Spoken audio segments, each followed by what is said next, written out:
I'm in love. I am, and I'm blushing because I really am in love. I want to say that, yeah. And so if you haven't heard, it's the truth, you know. But there's a spin on this, you know. Oftentimes, you know, we talk about, you know, being in love and, you know, this giddy feeling and all those different types of things. But one of the things I did out of all this I've been through over the past year and a half or so, one of the things I realized is the value of life. And I'm in love with life. I really am in love with life. And for me, a lot of things are about association, how I associate emotions and good, bad, happy, sad, joy, not having joy, depression, happiness, all these different things, is that I really needed to change perspective. And so it wasn't for anyone else outside of me to change perspective. It wasn't, you know, me looking for something to help me. It was really inside of me. And I began to grind on the inside. I began to really break me down, chop me up, work on me from the inside out. And it was something that has now become a daily spiritual practice for me, because it's something that I do religiously. I have to work on me. I want to be the best me. I could care less what anyone else is doing outside of my son, of course, but I want to make sure that I'm the best, and I refuse not to reach my zenith. And I realize the only thing that can hold me back is me. And so that is something that helped me, that perspective. And just like when you're with someone in a relationship, or you're digging on someone and you spend time, you invest time, you do things for them, you buy them things, you know, are always, you know, whether it's texting them, calling them, you are putting in work. Now, when you think about that, you're giving something to someone else that is the object of your affection, the object of your love, and someone that you want to have something from you to let you know, or let them know how you feel about them. That is how I began to treat my life. And I began to look at my life, everything with me, is that I want to show me just how much that I can love me. Not that just I love myself, but what does that mean? Well, I love me. Well, it wasn't good enough actually for me to say I love me. It was, I needed to show me that I love me, and then for me to research and find all of the ways on the level I needed to actually show myself how much I love myself. It was a taking of time. It was clearing everything out of me that didn't need to be there, so I could make room for all the things that I actually needed. It was me studying more of myself, my own behaviors, my own conduct, so that I really could improve and increase the quality of life that I really was meant to have. You know, we talk about the abundant life. What is that? Oftentimes when I'm speaking, I'll ask the question, what does that look like? How does that manifest? Because we say a lot of things, but really don't realize what they mean.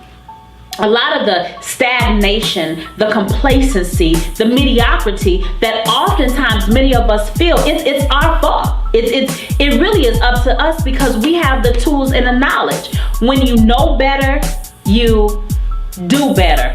Wrong answer. When you know better, you have the option to do better. When you know better, you have the option to act. There are choices. You can choose to do better, or you can choose just to know. Knowing is not enough. Knowledge, they say it's power, but see, I believe that knowledge empowers you to do a whole lot of stuff. There are a lot of people that are very smart, but that are dumb. And what I mean by that is this: there are a lot of people that are out there just walking around with, they know what to do, how to do it, and why they should be doing these things, but they don't act, they don't do any of those things. That's on them. So anything that happens in their life, if it doesn't manifest, or if the things that they want, it is on them, it is their fault. You know, so then they play the blame game, or, you know, wondering or sulking. And then oftentimes that's where we come, the inspirators, the motivators, the people who are behind the camera or living our lives and sharing our stories, to try to get these people to act. We're begging you to live your life. We're begging you to get inspired and motivated, to get off your butt and do something. That's the reality, because many of us are building momentum. Many of us have been putting all of our feet on every rung of the ladder, so that we can really live our lives with the hopes that you will love yourself enough to do the same. And so I said to myself, Yahminah McIntosh, you're greater than that. You know, and that's operating without pride and ego, is that I'm pretty darn awesome, but for me, for my life, for my family, and if it be God's will that I help to transform the lives of everybody, of many people in the world, or whoever that I'm being pruned for, then so be it. But I refuse not to get mine. I refuse not to do what I have to do. I refuse not to take care of myself. I refuse not to study my life. I refuse not to reconcile myself. I refuse not to do everything it is that I know that I'm supposed to do. Because if I'm not living up to the standard that I want to, whose fault is that? And so when I started to fall in love with my life, when I started to fall in love with life, I began to spend more time with myself. I began to do my reconciliation at night, looking at my days and what worked and what didn't work. I began to spend time, quality time with myself. And that quality time that I spent with myself in the midst of my storms, in the midst of all the trials that I was going through, it really proved to be one of the most therapeutic things that I could have ever done, because it changed me. The transformation accelerated like that because I was no longer trying to stop the process. I was no longer hindering myself because the process got to be too hard. You know, instead of trying to just get over it, I chose to go through it, and I made a decision to go through it in the best way that I could. You know, I didn't want to take any corners. I didn't want to take any shortcuts. And that's what a lot of times it happens with people. People want to take shortcuts, and they take so many shortcuts in their entire life that they realize they've been running in circles, and they be at the same exact space every single year after year after year, time after time after time, watching everyone else on the outside of them, watching their lives grow, watching them experience new and greater and better things, and they begin to live resentfully and vicariously through the lives of other people. And so I refuse to do that. I'm too good for that. I was not designed for that, and neither were you. Neither were you. You know, and so when falling in love or honoring something, you treat it with care. And everything about me, I began to make sure that I'm taking care of myself. You got to take care of yourself.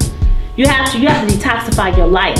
And a lot of things that people do, they do it because of social media. They live their lives with social media. They come up with memes and quotes and to try to give to other people. But what if you put time into, and this is a metaphor, put time into doing the greatest things for yourself? If you put time into doing everything you needed for you first, your oxygen mask, when you're on the plane, even though no one's listening to what they're saying about what happens if a plane falls, they always say, put on your oxygen mask first, then you take care of everyone else. The reason why they tell you that is because if the plane falls, especially in water, okay, and you need oxygen, you can't help anyone. Your lifespan will be shorter if you don't have oxygen and you're trying to help everyone. So you have more energy if you have more oxygen. Hence, you taking care of yourself. If you're not taking care of yourself, eating better, eating right, exercising, getting rest, sleeping, relaxing, detoxifying yourself, studying yourself, putting better quality of care on yourself, how is it that you can affect and effectively affect the lives of anybody else? How can you get far? You just find yourself running in place for the rest of your life. So that is something I'm very passionate about. It's something that I believe in. And I know for a fact that fruit comes from personal investments in yourself. That's the truth, and that's my reality. But what is yours?